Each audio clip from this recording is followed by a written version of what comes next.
अस्सलामु अलैकुम my social media family. उम्मीद करती हूँ कि आप सब लोग हिफ्ज़ अमान से होंगे। सियासी तज्ज़ियों और तबसरों के साथ आपकी खिदमत में हाज़िर हूँ। ईद का दूसरा दिन आप लोगों को बहुत बहुत मुबारक हो।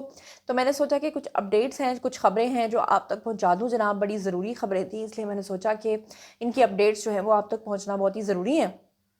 ईद पे तरह-तरह के खाने खा के जनाब गला थोड़ा-सा ख़राब है, उसके लिए माज़रत।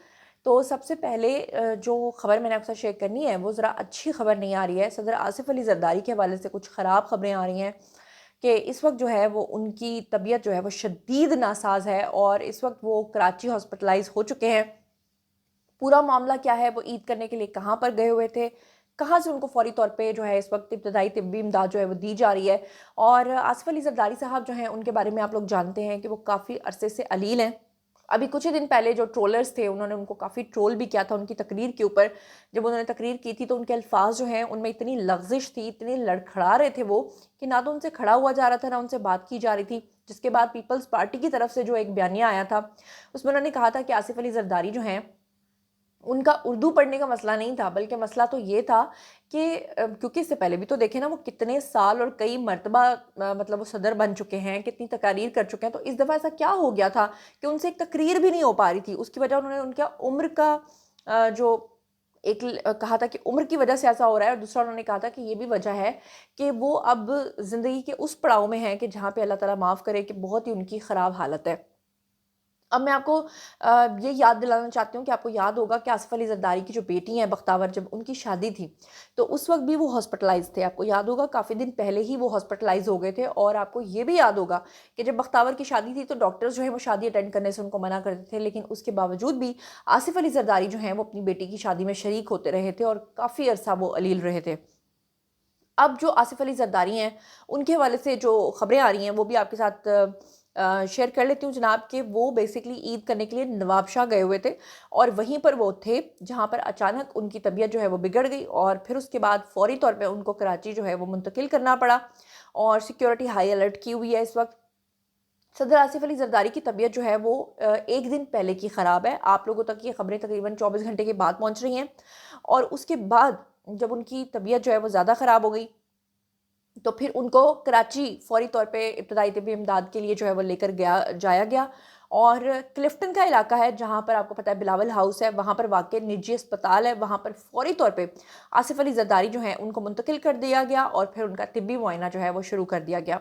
आसिफ अली ज़रदारी को प्रॉब्लम क्या डायग्नोज़ हुई है वो भी आपको बता देती हूँ कि एक दिन पहले के वो बीमार थे और अब जो उनकी डायग्नोज़ हुआ है उसमें पता चला है कि उनको शदीद किस्म का इन्फेक्शन है। इसके अलावा बहुत शदीद बुखार में वो मुब्तला हैं, जिसके बायस वो ज़रदारी हाउस नवाबशाह में पार्टी कारकुनान और जो रहनुमा थे उनके साथ ना तो वो ईद मिल सके और ना ही ईद की वो उस तरह से नमाज़ पढ़ सके, क्योंकि वो शदीद बीमार थे। और उसके बाद जब हालत ज़्यादा ख़राब हुई तो उनको कराची ले आया गया और वहाँ पर जो अस्पताल है वहाँ पर दाखिल करवा दिया गया। गुज़श्ता रात कराची उनको मुंतकिल कर दिया गया था। क्लिफ्टन का ये निजी अस्पताल है जहाँ पर इस वक्त उनका इलाज जारी है। कानून नाफिज करने वाले जो इदारे हैं उन्होंने अस्पताल के अतराफ़ में सिक्योरिटी के इंतज़ामात जो हैं वो संभाल लिए हैं। आसिफ अली ज़रदारी के बारे में जहाँ मैंने आपको ये बात बता दी है कि काफ़ी अरसे से वो अलील चल रहे हैं, पिछले दिनों उनसे तकरीर भी नहीं हो पा रही थी। तो अब ये आसिफ अली ज़रदारी साहब जो हैं उनकी सेहत का इस कदर ख़राब होना और बार-बार ख़राब होना और बार-बार हॉस्पिटलाइज़ होना, ये चीज़ें जो हैं वो इंडिकेशन थोड़ी ख़तरनाक इशारे मतलब दे रही है। आसिफ अली ज़रदारी के बारे में आपको पहले भी बता चुकी हूँ कि अपनी बेटी की शादी में भी शिरकत से उनको डॉक्टर्स ने मना कर दिया था, उस वक़्त भी बहुत ज़्यादा बीमार थे। इसके अलावा कब-कब डॉक्टर्स ने उनको जो है वो जवाब दिया था जब वो बहुत ज़्यादा बीमार हुए थे। एक तो 2019 में वो शदीद बीमार हुए थे और तबीयत की नासाज़ी के बायस जो है उनको Pakistan institute of medical sciences यानी कि पिम्स इस्लामाबाद के अंदर दाखिल करवाया गया था 2019 में। बाद में 12 दिसंबर 2019 को जब उनको ज़मानत पे रिहाई मिली थी तो उसके बाद उन्हें कराची मुंतकिल किया गया था, जहाँ 14 दिसंबर से वो एक निजी अस्पताल में ज़ेरे जो है वो इलाज रहे। तब वो पहले जब जेल में थे तब भी उन्होंने बड़ी तकालीफ़ काटी हैं। कुछ लोग कहते हैं उनकी ज़ुबान काटी गई, कुछ कहते हैं, कुछ कहते हैं। इसके बाद 2020 में भी उनकी तबीयत की ख़राबी के बायस उन्हें दोबारा कराची के एक निजी अस्पताल में दाखिल करवाया गया था। पीपल्स पार्टी का जो बयान है उसके मुताबिक डॉक्टर्स जो है उनका मेडिकल चेकअप जो है और जो उनके ज़रूरी टेस्ट हैं वो अब करवा रहे हैं। और जैसे ही उनकी अल्लाह करे उनकी तबीयत जो है वो ठीक हो जाए, संभल जाए, वरना उनके हवाले से इस तरह से बार बार तशवीशनाक खबरें आना जो हैं वो ठीक नहीं है। اس کے علاوہ آپ کو پتہ ہی ہوگا کراچی سے ایک اور بری خبر تھی، اور وہ یہ تھی کہ گزشتہ روز کراچی کے اندر زلزلہ آیا تھا، جہاں پر زلزلے کے جھٹکے جو ہیں وہ 4.7 ریکارڈ کیے گئے تھے۔ اور کراچی آپ کو پتہ ہے اتنا بوسیدہ شہر ہو چکا ہے، اتنا پرانا شہر ہو چکا ہے، وہاں کی عمارات جو ہیں وہ 90% سے زیادہ پرانی عمارات ہیں، کافی اونچی عمارات ہیں، سڑکیں وہاں پہ بنی بھی نہیں ہیں۔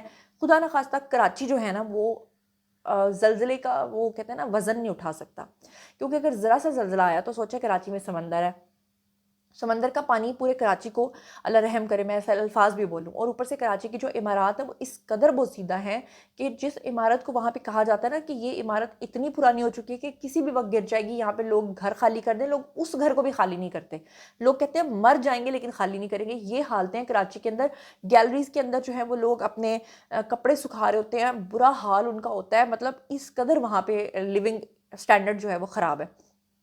یہ میں سب کو نہیں کہہ رہی، لیکن انفارچونیٹلی میں یہ سب کچھ دیکھ کر آئی ہوں، میں کراچی میں رہ کر آئی ہوں، میں کراچی کے حالات سے اچھے طریقے سے بخوبی واقف ہوں۔ ایسے میں کراچی کے اندر 4.7 ریکارڈ کیا گیا زلزلہ، اور اس سے پہلے آپ کو پتا ہے میانمار کے اندر زلزلہ آیا ہے، تھائی لینڈ کے اندر زلزلہ آیا، اور تھائی لینڈ کے اندر تو 7.7 کا زلزلہ تھا کہ آپ نے وہ سارے ویڈیوز سوشل میڈیا پر دیکھے ہوں گے جہاں پر فلک بوس عمارات جو ہیں وہ گر کے مطلب ان کا کچھ پتہ نہیں چلا۔ بہرحال آپ کو بتا دوں کہ زلزلے کا مرکز جو ہے کراچی کے شمال میں 75 کلومیٹر دور تھا، اور محکمہ موسمیات کے مطابق جو ہے وہ 19 کلومیٹر یہ زلزلے کی گہرائی تھی، اور زلزلے کے جھٹکے جو ہے وہ 4:11 پہ محسوس کیے گئے تھے، اور اللہ کا لاکھ لاکھ شکر ہے کہ زیادہ تباہی کچھ نہیں ہوئی۔ اور جس طرح کا زلزلہ میانمار میں یا تھائی لینڈ میں آیا، اللہ تعالیٰ رحم کرے ہمارے ملک کے اوپر، اللہ تعالیٰ کرم کرے ہمارے ملک کے اوپر، اور عید جو ہے وہ اللہ کا شکر ہے کہ اچھی گزر گئی، ورنہ لوگوں کو بہت سارے شکوک و شبہات تھے، اور ابھی بھی یہ جو زلزلے کے شکوک و شبہات ہیں وہ تو ویسے ہی رہتے ہیں۔ اچھا، اس کے علاوہ آپ کے ساتھ ایک اور خبر جو ہے وہ شیئر کر لیتی ہوں کہ عمران خان جو ہیں عید کے روز، یہ خبریں تو آپ لوگوں نے سن لی ہوں گی کہ ان تک ان کے کپڑے 4 جوڑے ان کو پہنچا دیے گئے تھے، لیکن ایک بری خبر ہے، اور وہ بری خبر یہ ہے کہ عمران خان کے عزیز و اقارب، ان کے جتنے بھی فالوورز ہیں، ان میں سے کوئی بھی عید کے روز جو ہے اڈیالہ جیل نہیں گیا ان سے ملنے کے لیے، اور ان کے یہاں تک کہ فیملی ممبرز بھی نہیں گئے۔ سلمان اکرم راجہ کے بارے میں کہا جا رہا ہے کہ جی وہ گئے تھے ملنے کے لیے، ان کو ملنے نہیں دیا گیا۔ یہ بھی پتہ نہیں سچ بات ہے یا جھوٹ بات ہے، کیونکہ سلمان اکرم راجہ نے تو پچھلے دنوں جب پیپلز پارٹی کہہ رہی ہوں، جب پی ٹی آئی والوں نے ان کو بلایا تھا جناب وہ 26 نومبر کے دھرنے جلسے میں، تو سلمان اکرم راجہ نے تو اپنی خالی فوٹیجز بنائی تھیں، اور وہ تو بالکل لاہور کی حدود سے باہر نہیں نکلے تھے، کافی تنقید بھی ان پہ ہوئی تھی۔ اب آپ کو بتاؤں کہ بانیہ پی ٹی آئی جو ہیں ان سے عید کے روز نہ پہلے دن نہ دوسرے دن ان کا کوئی فیملی ممبر ان سے ملنے کے لیے نہیں گیا، اور کوئی اڈیالہ جیل ان سے ملاقات کے لیے نہیں گیا۔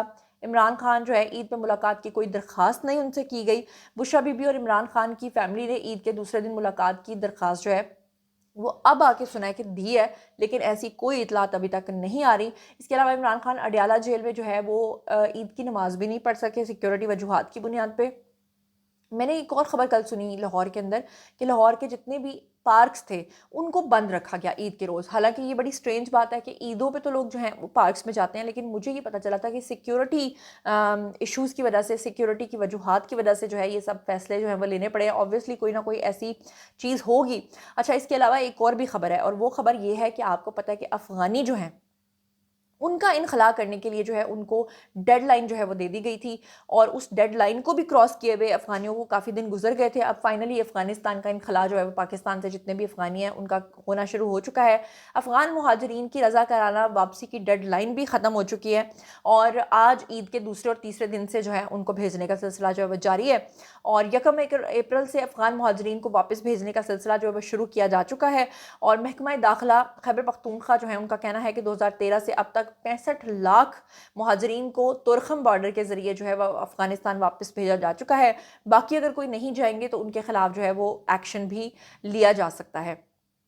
تو جناب یہ ہو گئیں آج کے ویڈیو کی تمام خبریں، اور آپ لوگوں کو پھر سے ایک مرتبہ عید مبارک ہو، اور آپ ان تمام چیزوں کے بارے میں کیا سوچتے سمجھتے ہیں جو خبریں آپ کا شیئر کی ہیں، ضرور آئیے کامنٹ سیکشن میں شیئر کیجیے، اور اگر آپ کسی بھی پارٹی کے سپورٹر ہیں لیکن ایٹ لیسٹ ایک بار زرداری صاحب کے لیے دعا ضرور کر دیجیے گا، اللہ تعالیٰ ان کو صحت کاملہ اور عاجلہ جو ہے وہ عطا فرمائے۔